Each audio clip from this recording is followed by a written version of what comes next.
A Juliane tá aí. Bacana. Obrigado aí. Hoje, pelo jeito, tá dando certo aqui. A internet semana passada a gente teve problema, Juliane, mas hoje já conectou automático. Mandar um abraço pra Nívia, pra Adriana, pra Bia, que tá aqui conosco. E você tá me ouvindo, Juliane? Tô te ouvindo. Você tá me ouvindo bem também? Ouvindo bem também. Juliana aí do cerimonial do prefeito aqui está conosco, Leonardo, chefe de gabinete da subprefeitura lá, para Felipe Teixeira, bastante gente chegando.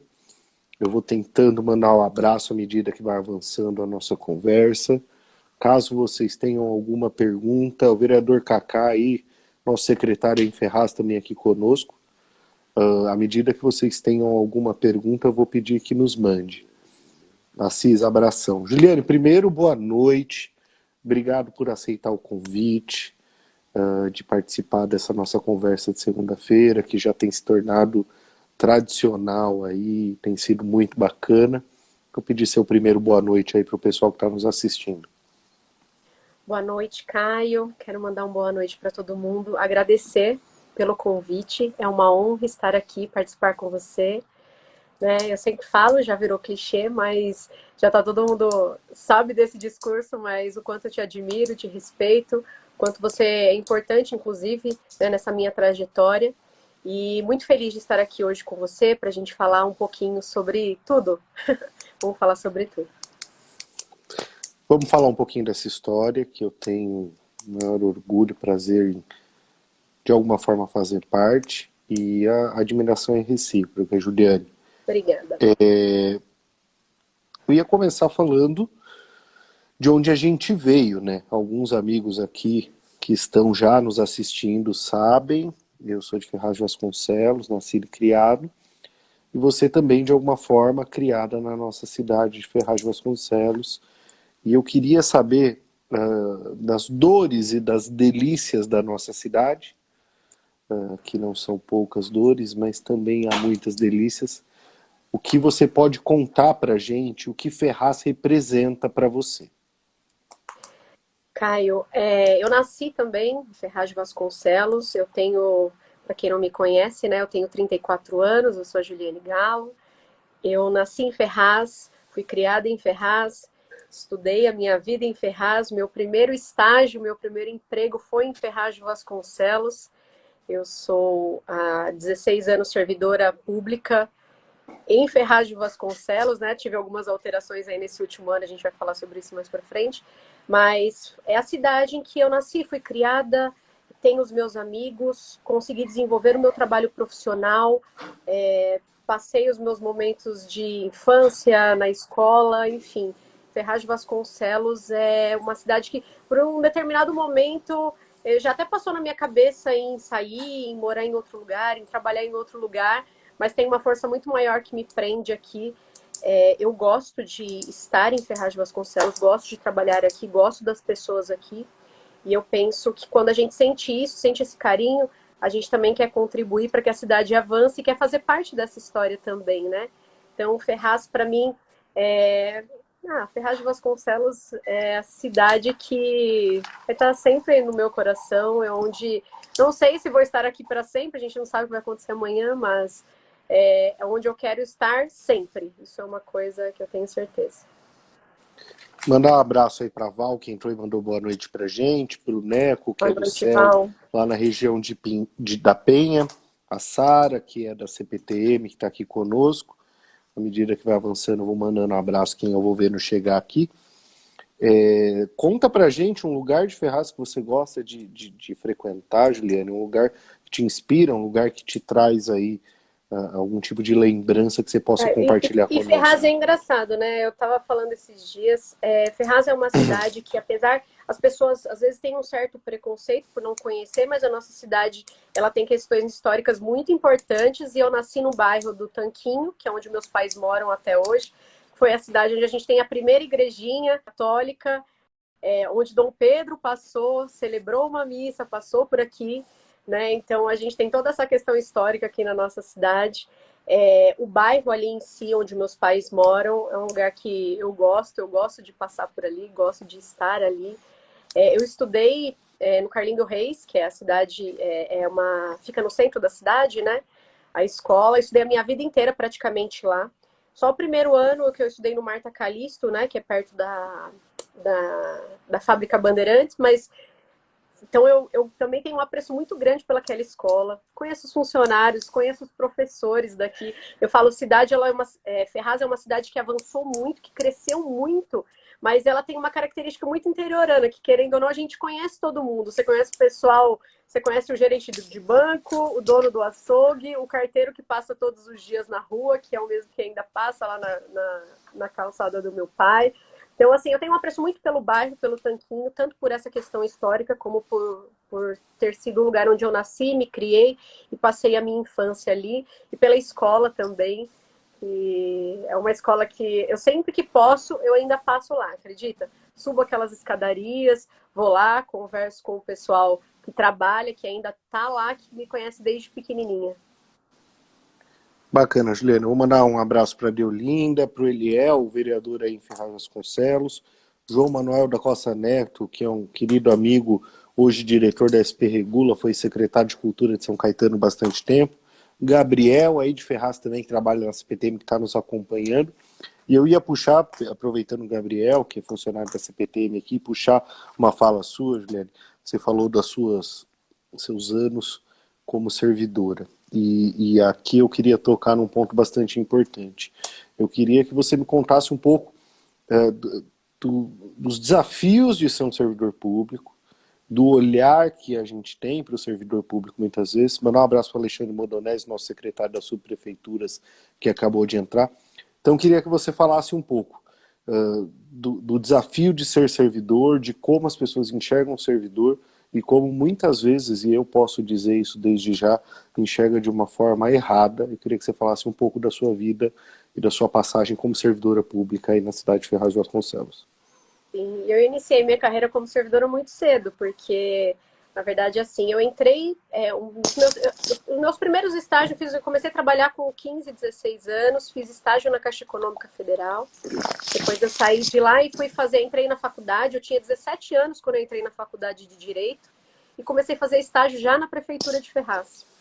E aí já vivenciava a administração pública, já conhecia minha mãe, a servidora, né, o meu pai também, ambos concursados, né, trabalhavam na prefeitura também. E então eu já sempre tive isso dentro de casa. Minha mãe sempre falava: estuda, passa em concurso. Então eu prestei o concurso, eu ainda tinha 17 para 18 anos, foi no primeiro ano da faculdade. E eu entrei com 19 anos como concursada. Eu saí do estágio, né? Eu fiquei um lapso aí de 6 meses, mais ou menos, e já fui chamada para a prefeitura. Na época eu trabalhei no setor de execução fiscal, né, na dívida ativa da prefeitura de Ferraz, que é ali onde é o centro de convenções. A prefeitura antigamente era ali, né? Eu acho que você lembra disso. E trabalhei naquela prefeitura, usei ainda máquina de escrever, apesar de eu ser jovem, tá? Mas eu usei máquina de datilografia ainda na prefeitura de Ferraz. E passei no concurso e entrei, fui chamada na época até por uma outra secretaria, mas voltei, já fui direcionada logo para a Secretaria de Assuntos Jurídicos e continuei na execução fiscal. Eu digo que o servidor público, ele tem essa característica. As pessoas falam que o servidor, ele é acomodado, que o servidor, né, que ele não trabalha, que ele não é atencioso, né? A gente tem uma visão diferente. Essa é uma visão que as pessoas têm do servidor público, mas eu vejo totalmente diferente, até pelo fato de sempre ter trabalhado para a administração pública, na administração pública, e vejo a importância que o servidor exerce. A prefeitura, não só a prefeitura em si, mas os equipamentos públicos, eles são o coração de uma cidade. É ali que a gente resolve todas as questões burocráticas e tudo que o suporte que a cidade vai oferecer para os munícipes, para os cidadãos. A gente, enquanto agente público, a gente está ali para poder oferecer essa melhor condição para as pessoas que moram numa cidade. Então, assim, só começar por aí, a gente já tem que dar importância. Os servidores públicos, eles trabalham muitas vezes sem uma remuneração ok, não são valorizados, não têm condições de trabalho para que eles realmente consigam executar aquilo. A gente sabe como que funciona nas repartições públicas, muitas vezes falta material, falta folha sulfite, falta computador, né, os telefones, o local é insalubre, a pessoa senta numa cadeira que não é confortável. Então, assim, a gente sabe o quanto o servidor também trabalha em situações precárias, mas eu acredito que essa visão, assim, eu vejo isso mudando um pouco também, que era até um discurso que eu sempre levantei, eu sempre fui muito amiga dos servidores aqui em Ferraz, para a gente lutar por algumas questões específicas, porque, em regra, também não tem políticas voltadas para os servidores, principalmente aqui, assim, né, na nossa cidade, porque as pessoas veem que o servidor, quando ele passa num concurso, ele não tem talvez ele não vá pedir para ser mandado embora, então eles acham que não há necessidade de melhorar as condições de trabalho. Então, ele acaba vivendo, às vezes se aposentando, sem ser reconhecido, e muitas das vezes exercendo uma função e realizando trabalhos muito mais importantes e relevantes do que outras pessoas que só passaram por ali, assim, como um outro tipo de cargo, né? Pois é a falta de reconhecimento, muitas vezes, dos servidores nos faz repensar aí bastante sobre política pública de uma forma geral. A Bia fez uma pergunta aqui, já já eu incluo ela e agradeço aí a pergunta da Bia. Só colocar aqui alguns comentários. O João Galo, seu irmão, passou aqui, mandou um abraço. O Wellington elogiou aí a gestão nas subprefeituras, eu agradeço. O Bruno mandou um abraço para nós dois, o Bruno Bugiga. A Nívia também passou aqui, mandou um boa noite. E a Bruna, que trabalha na subprefeitura aqui de Ipiranga, que defendeu os servidores, e com ela eu mando um abraço a todos os servidores que estão nos assistindo, porque eu trabalhei com ela e sei da competência dela, do compromisso dela com a gestão. Então, mando um abraço para a Bruna e estendo a todos os servidores que estão nos assistindo. Antes de eu chegar na sua pergunta, Bia, eu queria passar um pouco mais uma etapa, que era falar da sua chegada, então, a cuidar do direito do consumidor e como foi isso, o que te inspirou no direito do consumidor e por que a sua escolha, ou se não foi uma escolha, inclusive. Como eu falei, eu entrei, né, como concursada na prefeitura, fui para o setor de execução fiscal, que, para quem não sabe, né, a parte de execução fiscal é onde tem os processos que executam as cobranças de impostos, né, de IPTU, de ISS aqui no município. A gente fazia o movimento e cuidava dessa questão de tributação e dos processos que eram inerentes à questão de tributos. E aí, depois disso, eu fiquei um tempo cedida no TJ, né? Então, eu trabalhei no fórum como escrevente, ainda assim também no setor de execução fiscal, cuidava desses processos, como eu já tinha trabalhado na dívida ativa. Fui para lá, fiquei durante alguns anos lá. E aí nós tínhamos um PROCON aqui em Ferraz, que tinha alguns cargos comissionados. E não tinha servidor de carreira na época no PROCON. E aí um coordenador de lá na época, que era um advogado, colega, né, o doutor Davi, ele perguntou, ele falou, você não tem vontade de trabalhar lá no PROCON? Seria interessante que nós tivéssemos um servidor concursado, até porque toda vez que trocava de gestão, não tinha nenhum servidor, né, de carreira, então eles perdiam todo mundo que estava lá e não conseguiam dar continuidade, porque a gente sabe que quando tem essa troca de gestão, né, a gente tem essa questão, né, muda os funcionários, mudam as chefias, e aí o departamento ficava durante um bom tempo sem conseguir oferecer aquele serviço de maneira efetiva para os consumidores. Eu já estava um tempão lá no fórum com aqueles processos e falei, putz, seria um desafio legal. Então fui para o PROCON. O PROCON, para quem não sabe, ele aqui em Ferraz de Vasconcelos, existem PROCONs que são municipalizados, mas a maioria deles é um convênio do Estado com o município, onde o Estado, no caso a Fundação PROCON, oferece todo o suporte em relação a sistema e direitos e a prefeitura oferece os funcionários. Então, eu fiz um curso de capacitação, porque para você trabalhar lá, você tem que fazer um curso de defesa de direito do consumidor, tem que ter a formação. Depois eu fiz um curso de fiscalização. Foi quando eu comecei a me apaixonar. Eu conheci o PROCON. Eu lembro até que na época da faculdade era ainda uma matéria opcional em fazer PROCON, Direito do Consumidor, e eu escolhi Polícia Judiciária na época, porque era aquela coisa mais dinâmica, né, do direito penal. Então, não era a minha área específica. Aí, quando eu entrei lá, eu vi o quanto o PROCON era importante, quanto a defesa do consumidor é abrangente. E aí, eu fui fazendo especialização, me especializei em direito do consumidor, aí eu virei fiscal e técnica de lá na época. Eu fiquei durante 8 anos no Procon, 3 anos como técnica fiscal e durante 5 anos eu fiquei como coordenadora do departamento. E aí eu realmente me apaixonei. Foi um lugar onde eu pude defender, porque a gente tem uma máxima, né, que a gente sempre fala, que todos somos consumidores. Né? A gente, a partir do momento que você abre o olho, você acende a luz, você está consumindo. Então, você vai tomar um banho, você está consumindo. A gente aqui, nesse momento, está consumindo milhares de coisas ao mesmo tempo. Então, todos nós necessitamos de saber desses direitos, como funciona essa prestação de serviço. Então, ele é muito mais abrangente. No Procon, eu consegui desenvolver vários trabalhos que ganharam evidência e notoriedade na cidade. Né? Eu sempre gostei muito de fazer ação. Então, a gente fazia o Procon na praça, a gente levava um Procon móvel para os bairros da cidade, nós fazíamos ações como palestras nas escolas também para falar sobre educação financeira, que é um tema super relevante. Às vezes, né, hoje em dia, hoje se fala um pouco mais sobre essa questão de educação financeira. Até na época que eu entrei, falava, nossa, mas você vai falar, a educação financeira tem que ser falada desde as crianças, né? Desde o ensino fundamental. A gente precisa falar sobre isso o tempo todo. E fazia também em relação à palestra de educação financeira direcionada para as mulheres também.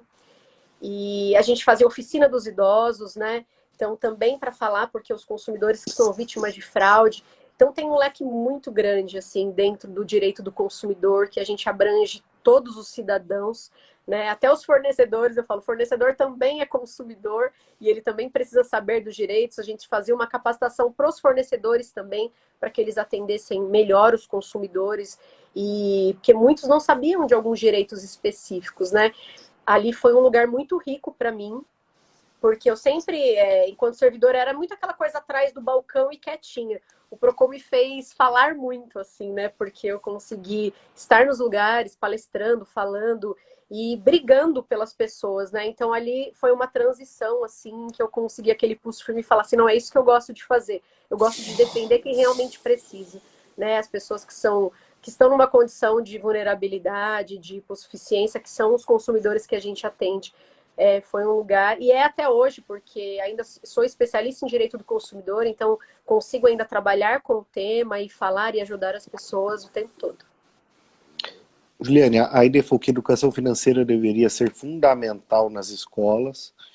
Quero mandar também um abraço para o Paulão, que é lá de Taubaté, da Secretaria de Educação do Estado, Pedro Moro, presidente da CPTM, que está nos acompanhando, a Adriana, liderança da Lapa, grande amiga que está aqui nos acompanhando, o Rafael, da Secretaria de Relações Institucionais da Prefeitura de São Paulo, a doutora Keila, algumas das pessoas que estão nos acompanhando aqui, para quem eu mando um abraço. Eu queria que você contasse, porque recentemente, ou pelo menos nos últimos anos, a questão do direito do consumidor começou a se tornar um pouco mais discutida. Você mesmo deixou isso claro na sua fala. Agora, conta pra gente, dentro da sua vivência do Procon, um caso assim que você tenha achado curioso, engraçado e que talvez seja do dia a dia daqui das 50 pessoas que estão nos assistindo nesse momento e que às vezes a gente nem sabe que é um direito nosso do consumidor e que valha essa troca de experiência, Juliana. Caio, lá no Procon, a gente até brincava que além de técnicos, né, nós tínhamos que ser também psicólogos, porque a gente ouviu uma história inteira, porque a gente não lida só com o problema e com uma reclamação em si.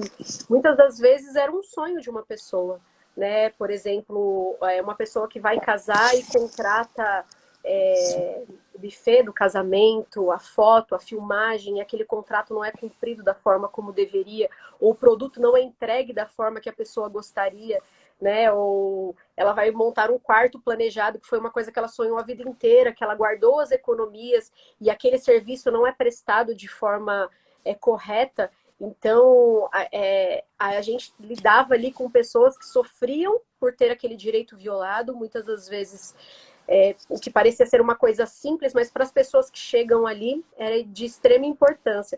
Eu já atendi vários casos, inclusive engraçados, de gente com problema em prótese dentária que tirava uma dentadura na minha frente, jogava, isso aqui não está encaixando direito, e tirava e me mostrava. Uma vez até de cabelo, uma mulher falou, eu fui num salão, fiz um mega hair, coloquei um cabelo aqui, mas começou a cair tudo. Aí ela trouxe o saco de cabelo e jogou em cima da minha mesa. Uma vez recebi uma ligação, a pessoa, olha, eu fiz uma compra aqui no mercado, eu acabei de abrir uma lata de atum e eu acho que tem um dedo humano dentro. Sabe essas coisas? Juro. Que isso? Isso é caso de vigilância sanitária. Aí ficou sério, né?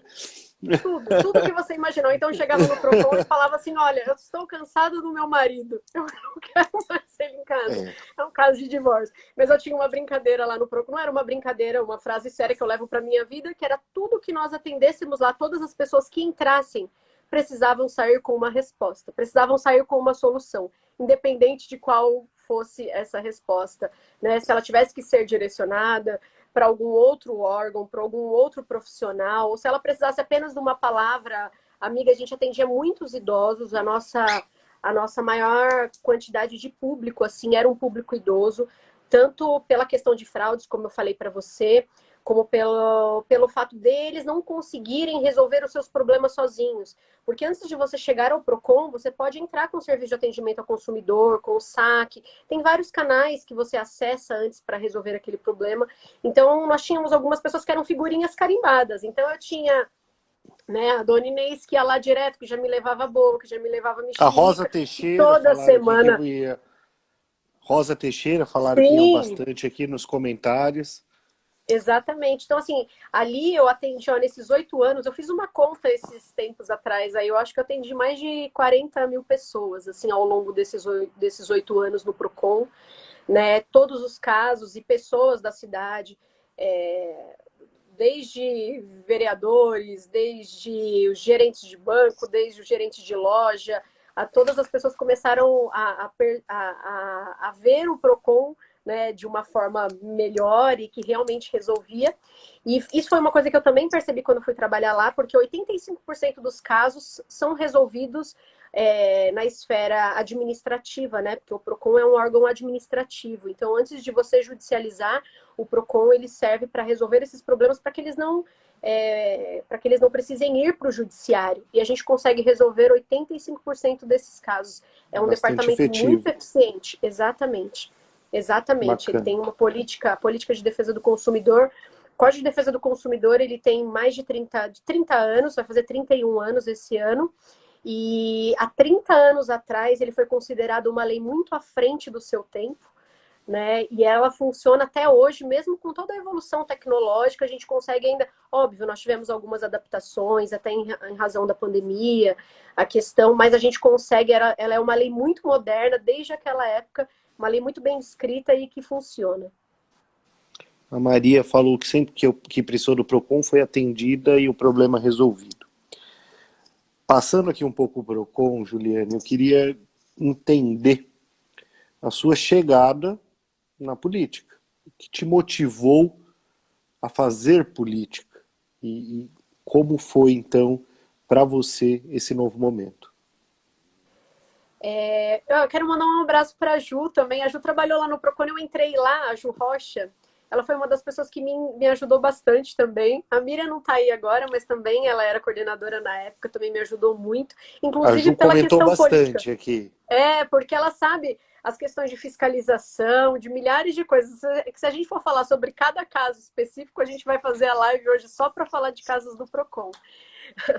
Mas assim, Kai, foi o Procon, ele me deu uma certa visibilidade na cidade, né? Porque eu sempre fui muito briguenta. Então, quem chegava lá, eu resolvia. Então, isso foi ganhando uma repercussão um pouco maior.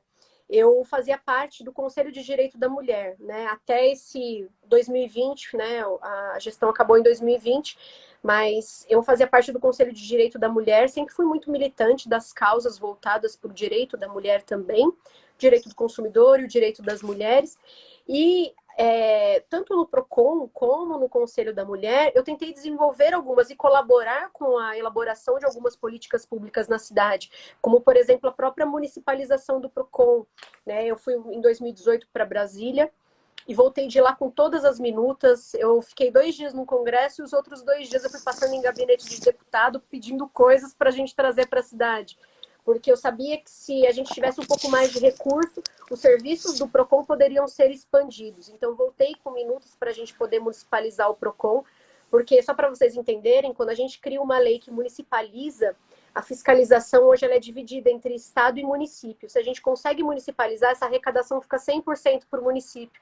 Então, é uma forma de você conseguir gerar renda, né? De você arrecada ali, você consegue comprar equipamentos, carro para o Procon, mais materiais, atender melhor os consumidores, os cidadãos.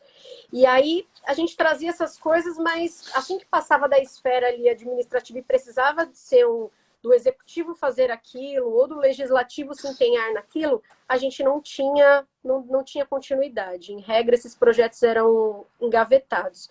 Dentro do Conselho da Mulher, a mesma coisa. A gente lutou muito para fazer a Lei Patrulha Maria da Penha. Eu fiquei vários dias escrevendo essa lei com o pessoal do Conselho. A gente reestruturou a Lei da Coordenadoria da Mulher também. E todas as vezes que nós passávamos isso pronto para um ente político dar continuidade, isso não caminhava.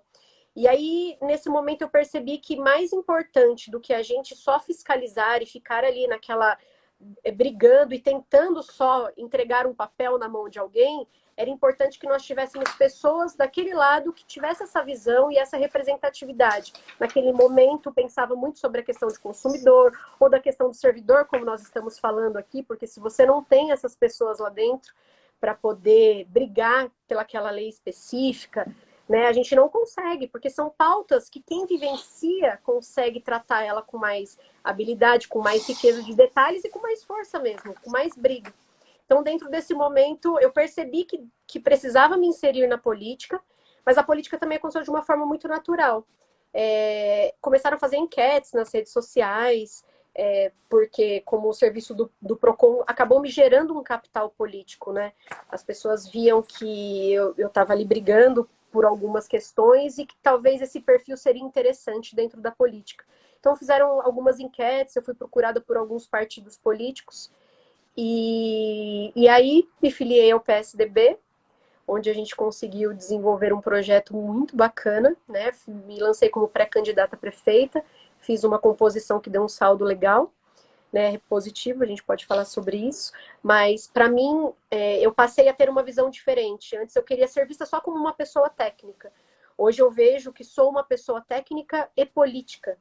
E é importante que a gente tenha pessoas que tenham esse tipo de pensamento, que tenham boa vontade, até porque a política também, eu vejo como uma certa questão, não de vocação em si, você pode até me corrigir aí, coloca uma palavra melhor, mas em regra a pessoa tem essa tendência, né? Você gosta daquilo, você quer servir a população. O servidor, eu falo, o político também é um servidor público, que está ali para servir a população e estar disposto a proporcionar qualidade de vida às pessoas. Muito duro é quando o político não respeita o servidor público sem perceber que ele é mais um.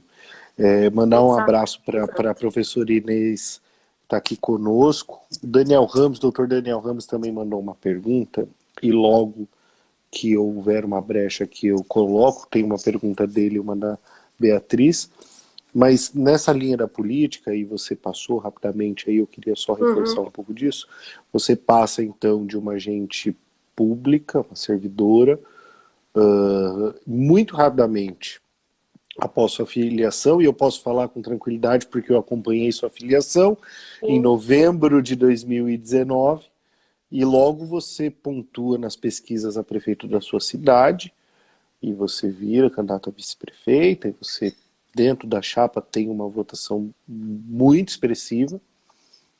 Queria que você contasse um pouco para a gente que está nos assistindo, como é a experiência de ser candidata, assim, a primeira vez, tão nova, como você sai, então, dessa candidatura, para além da questão da cidade, assim, você mesmo, Juliane. Foi uma loucura, né? Eu digo que é uma experiência, foi uma das melhores experiências que eu tive na vida, e eu falo isso, afirmo aqui para vocês, apesar de ser muito difícil, não é fácil. A gente tem uma ideia sobre política, sobre estrutura, sobre partido, sobre estratégia, mas quando você se coloca como candidato, você vê que é diferente, você aprende muito com aquilo, né? Eu sempre digo que nós somos eternos aprendizes, né? A gente está aprendendo o tempo todo, e quanto mais a gente aprende, mais a gente vê que a gente não sabe nada, e isso acontece na política também. Eu digo que, para mim, que eu sempre fui uma pessoa muito idealista, e falo isso, até falo para você que te admiro muito por isso, porque eu acho que é importante que as pessoas entendam que para estar na política você tem que ter um ideal, você tem que estar ali pensando no coletivo e não em si, né? Não só no individual. Ah, eu quero entrar para a política para melhorar minha vida, como aquilo fosse um. Você está ali porque você realmente pensa em desenvolver boas políticas para as pessoas, né? Então, eu sempre fui uma pessoa idealista. Quando eu entrei, eu vi que o sistema era um pouco diferente, porque até você organizar um partido político, como você colocar, né, aqui em Ferraz, o PSDB, ele estava desestruturado na época, a gente tinha acabado de passar por uma situação com o prefeito anterior, então a gente voltou, você sabe disso, me ajudou muito, inclusive, para que a gente conseguisse formar a chapa de vereadores, para que a gente conseguisse entrar nos lugares, para que as pessoas me aceitassem como uma figura política. Então eu também tinha que me impor, né, até pela condição, por ser jovem, por ser mulher. Isso é uma questão que precisa ser levada em consideração, sim. Né? Às vezes eu falava assim, as pessoas não me conheciam e elas vinham atrás de mim, eu quero ver quem que é a candidata, né, a pré-candidata na época ainda, quem que é do partido, e na hora que me olhava eu falava assim, mas você, sabe assim? Porque a gente tem a gente tem essa imagem de que a figura política ela é o homem branco e mais velho, né? Então todas as vezes que você se depara com alguém mais jovem, com uma mulher, com negros, né, a gente não consegue ainda visualizá-la como uma figura política. Teve várias dificuldades, mas eu sempre encarava aquilo como um desafio e uma forma de estudo, inclusive, assim, né? Tudo que eu podia, eu me debruçava para poder estudar, para saber como a gente podia fazer. Mesmo, a gente falava muito sobre a questão da nova política, que eu não sei se... na verdade, a gente quer que as coisas sejam feitas de formas diferentes, né? Porque até a nova política virou uma estratégia de marketing, mas assim, a gente quer que as coisas sejam feitas de uma forma diferente, que elas sejam mais humanizadas, que elas sejam feitas de forma sustentável, pensando no meio ambiente, pensando no servidor, pensando nas representatividades, pensando nas minorias, pensando em fazer política para as pessoas que realmente precisam, que é o que eu penso, né? E ele levava esse discurso, mas esbarrava com a política ainda de troca, com a política de barganha, com a política de quem tinha mais grana, mais estrutura. Então, às vezes, eu chegava em casa e falava, nossa, como que a gente vai conseguir trabalhar dentro dessa situação? Porque ainda são poucas pessoas que estão se inserindo e pensando dessa forma. Então, era uma disputa por trás dos bastidores e uma disputa fora deles. Eu gostei de ter feito tudo que fiz, não me arrependo nem um pouco, muito pelo contrário. A gente ficou em segundo lugar aqui na disputa de candidato a prefeito, né?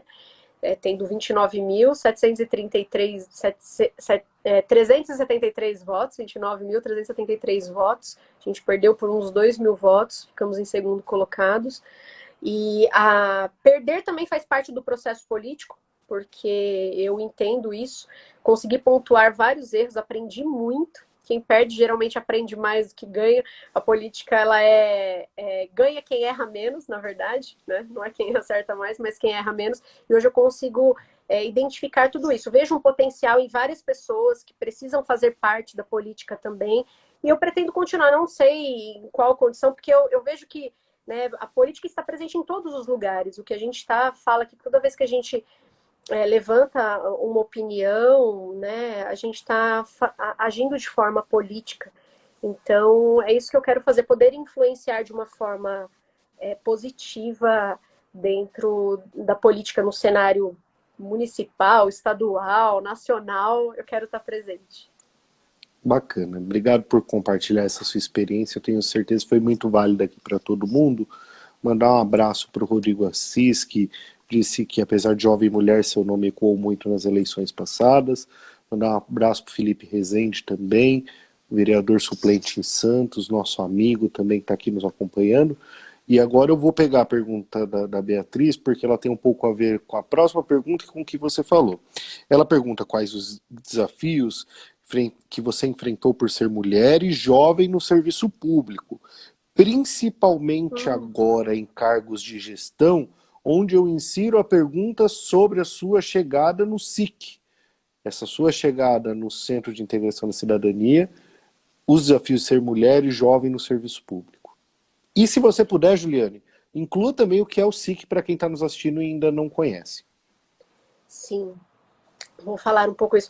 Eu vejo assim, né? Eu sempre falo, como eu falei, eu, né, fiz parte do Conselho de Direito da Mulher e sempre gostei muito de levantar esse tema sobre a questão dos direitos das mulheres, a evolução ao longo desses anos que esbarra na questão onde entra a dificuldade das mulheres, né? Não faz nem 100 anos que nós podemos votar e que nós somos inseridas na política.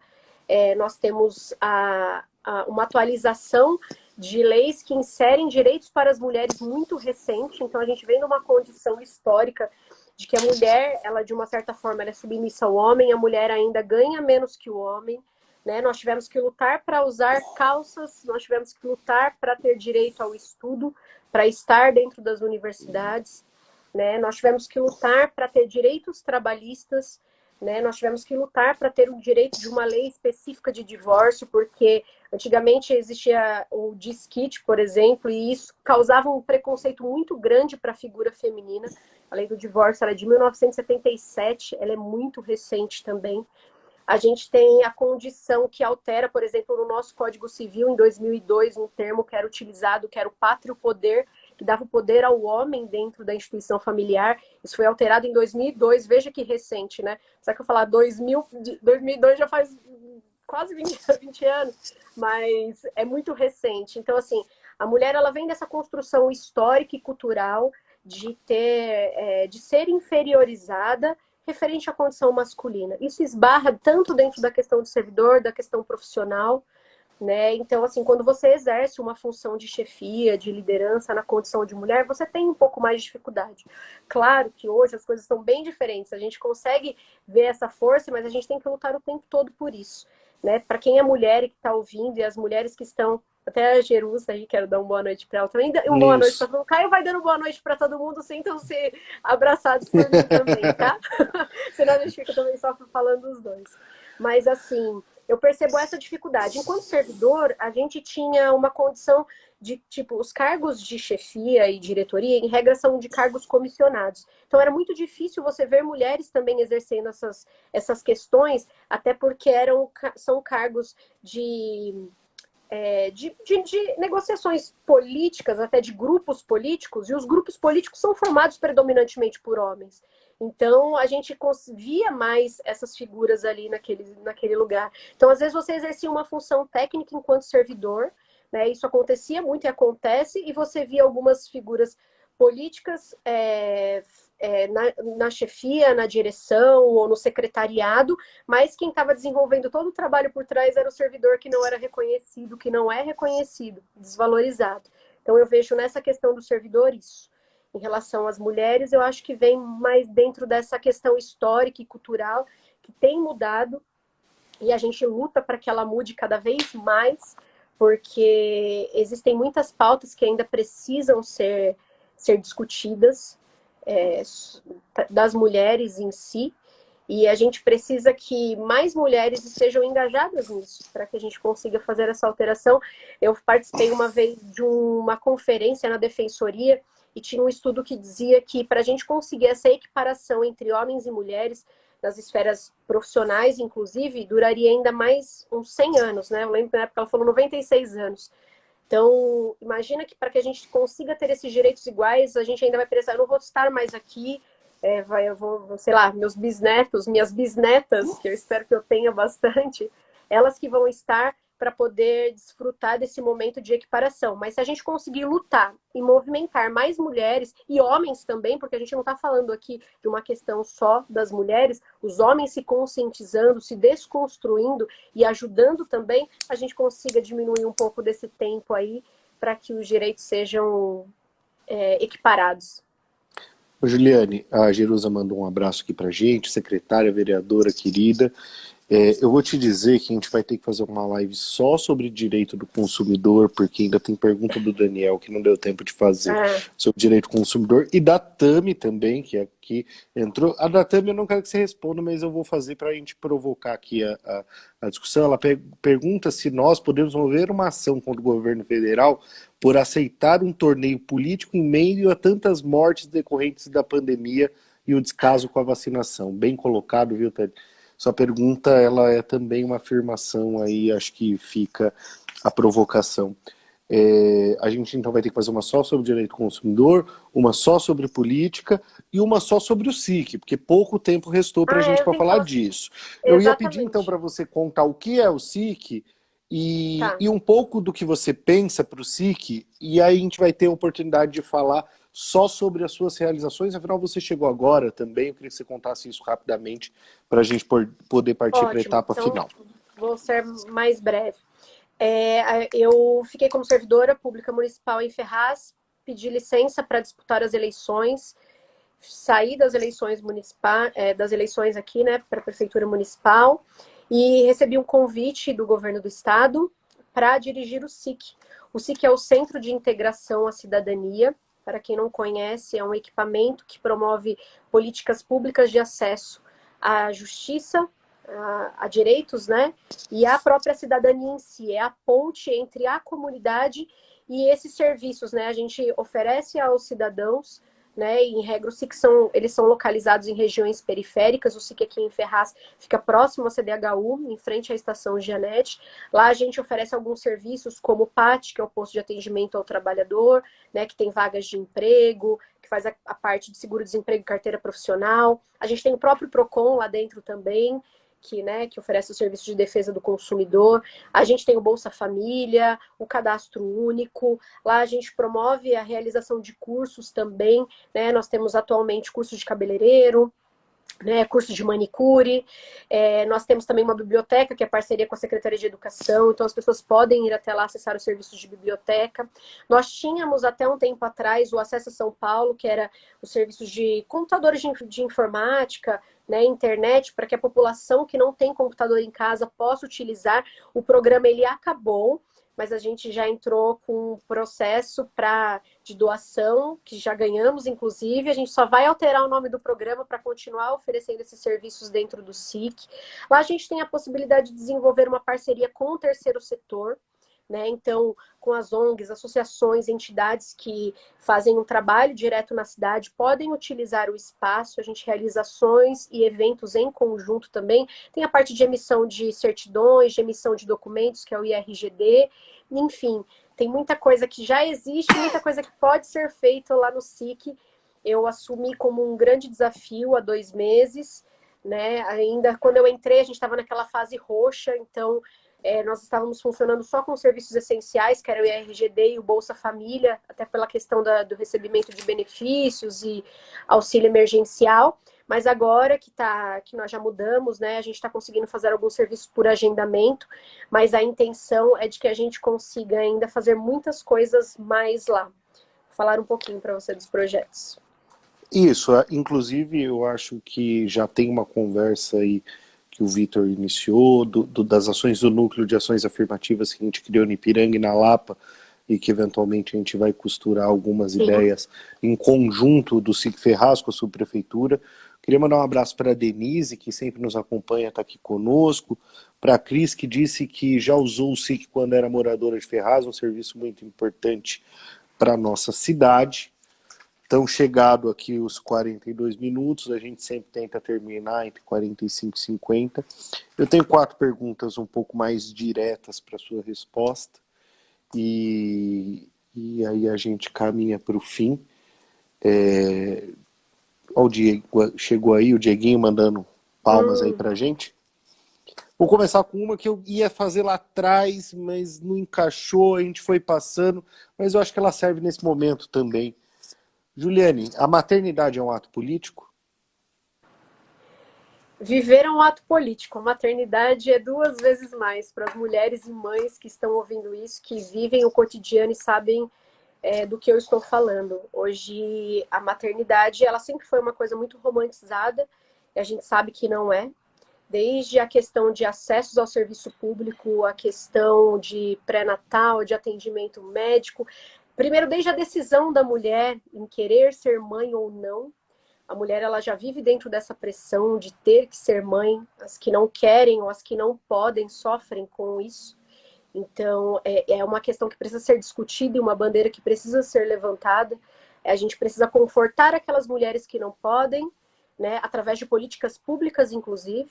A gente precisa tirar a pressão das que não querem, porque nós, enquanto mulheres, que escolhemos se queremos ser mães ou não. E para as que são mães, melhorar a qualidade de serviços, de acesso, tanto na saúde e na educação, como na questão do próprio cuidado com os filhos. Eu sou mãe, eu sou divorciada, sou mãe solo, cuido do meu filho Pedro, o Pedro também, que tem 11 anos, e sei o quanto é difícil a gente conciliar a nossa vida de vários turnos, né? Não é fácil, e se você reclamar por isso, você não é uma boa mãe. Então, a maternidade é sim um ato político que precisa ser discutida. Tem as pautas específicas, né, as questões específicas da mulher que precisam ser regulamentadas, inclusive, até a questão do direito do trabalho também, a questão da licença maternidade, a questão da amamentação, a questão da violência obstétrica, a questão dos anticoncepcionais. Caio, a gente também precisa de uma live inteira só para falar sobre a maternidade e o ato político, mas é sim, e precisa ser discutido, e precisamos que as mulheres falem, e os homens também, você fala já sobre isso, fale cada vez mais para nos ajudar, porque é isso que a gente precisa, eu tenho certeza que você é essa pessoa que pode colaborar também com a questão política das mulheres. Obrigado por tocar nesse ponto, acho que foi muito esclarecedor a resposta e eu concordo, acho que a gente precisa de uma live só para falar disso. Vamos para a próxima. O que não é, mas deveria ser um direito fundamental? O que não é, mas deveria ser um direito fundamental? Pode ser uma situação, pode ser um sentimento, pode ser... Caio, que pergunta, hein? Difícil, eu deveria saber ela antes para poder falar melhor aqui. Um direito fundamental? Ah, Caio, eu vou falar sobre uma coisa que eu gosto muito, que é a questão que eu acho que influencia muito hoje nas pessoas, que é a questão da saúde mental. Eu acho que as pessoas vivem hoje com uma pressão muito grande em relação à sociedade e à forma como vivem. A gente deveria entender e ter o direito de escolher viver com menos pressão, de uma forma mais tranquila, sem ter todas... Eu não posso dizer sobre essas regras porque eu sou da área do direito, vai contra tudo que eu estudei, mas da gente optar por não ter que necessariamente seguir os padrões que são impostos. Isso deveria ser um direito fundamental da pessoa, dela poder optar muitas vezes por ter uma vida diferente daquilo, sem pressões, sem a questão de uma condição, de uma estrutura familiar que foi criada por uma sociedade, da mulher poder escolher aquilo que ela quer, das nossas decisões e escolhas, sabe? Querendo ou não, por mais que isso pareça estar dentro de um direito fundamental, porque a gente tem os acessos, direito à moradia, mas a nossa escolha individual, infelizmente, ela ainda não é um direito fundamental. A gente segue ainda um determinado preconceito, e isso deveria estar dentro dos direitos fundamentais. Não sei se cabe exatamente isso, mas seria um desejo. Acho que cabe, sim. Já que você lembrou da sua atuação como advogada, uma causa que você pagaria para defender. Uma causa que eu pagaria para defender? Eu pagaria para defender... Ai, Caio, posso? O impeachment presidencial, queria estar lá e poder mudar todo esse cenário federal, queria estar lá dentro, atuar, defender, eu pagaria para alguém fazer e e faria de graça, apesar da gente poder fazer, inclusive, a gente tem meios para fazer isso, mas queria estar mais presente dentro desse tipo de ação. A gente precisa mudar o cenário do nosso país. Não concordo com a forma como o governo federal trata algumas questões, e dentro do direito, queria estar dentro dessas ações de maneira mais efetiva para poder fazer com que mudasse. Pagaria para que fosse deferido um impeachment e a gente tivesse uma situação diferente hoje no nosso país. Prometo que é a última. uma causa que você pagaria para não defender. Uma causa que eu pagaria para não defender? Caio, eu acho que tudo que viole o direito das crianças, das mulheres, eu jamais estaria de acordo com isso. Para mim, são dois pilares assim que mesmo porque todas as pessoas têm direito de defesa, né, da ampla defesa, independentemente do crime que elas tenham cometido, mas todos que envolvam uma violação da criança, do adolescente, das mulheres, eu jamais atuaria para defender uma pessoa que tivesse feito alguma coisa nesse sentido. Juliane, a gente sai daqui com algumas lives marcadas, né, como o pessoal pôde ver, do direito consumidor, da mulher, do SIC, mas na verdade eu acho que isso é retrato do quão gostosa foi a conversa, quanta coisa você pode trazer aí pra gente de informação. Queria agradecer muito a participação de todo mundo, que foi bastante efetiva aqui nos comentários e nas perguntas. Agradecer você, principalmente por ter topado participar, e queria que você desse então seu boa noite aí para o pessoal que nos assistiu. Queria agradecer você mais uma vez pelo convite, pelo bate-papo. É sempre muito legal conversar com você, trocar essas experiências. Quero agradecer todo mundo que participou, quero mandar um beijo, um abraço para os meus amigos, para as pessoas que estão aí, familiares, enfim. Eu fui lendo aqui os comentários, é que é difícil ir falando e dando uma olhada nos comentários, mas vi muita gente querida presente, as pessoas participando efetivamente. Espero que eu tenha contribuído e passado um pouquinho daquilo que eu sei, porque eu sempre digo que todo tipo de conversa a gente aprende com a pessoa que a gente conversa, independente de quem ela seja. A troca de experiência faz com que a gente tenha um pouco mais de conhecimento. Eu espero que eu tenha passado isso para todo mundo que assistiu, né? Como a gente sempre tem com você, por exemplo. Então, muito obrigada mais uma vez. Estou aqui à disposição para que a gente faça todas essas outras lives que a gente tem aí com temas específicos no decorrer desse ano. Como eu falei, eu estou à frente do SIC, quero desenvolver um trabalho bem legal. Quem precisar, né, e quem tiver precisar dos serviços do SIC, ou quem tiver projetos legais e queiram compartilhar, eu estou aqui à disposição também, né, para poder atender todas essas pessoas, para a gente conseguir desenvolver um trabalho legal aqui em Ferraz de Vasconcelos. Obrigado, Juliane. Boa noite para você e boa noite para todo mundo que nos acompanhou. Até segunda-feira, na próxima Obrigada. Caio Luz e Prosa. Abraço.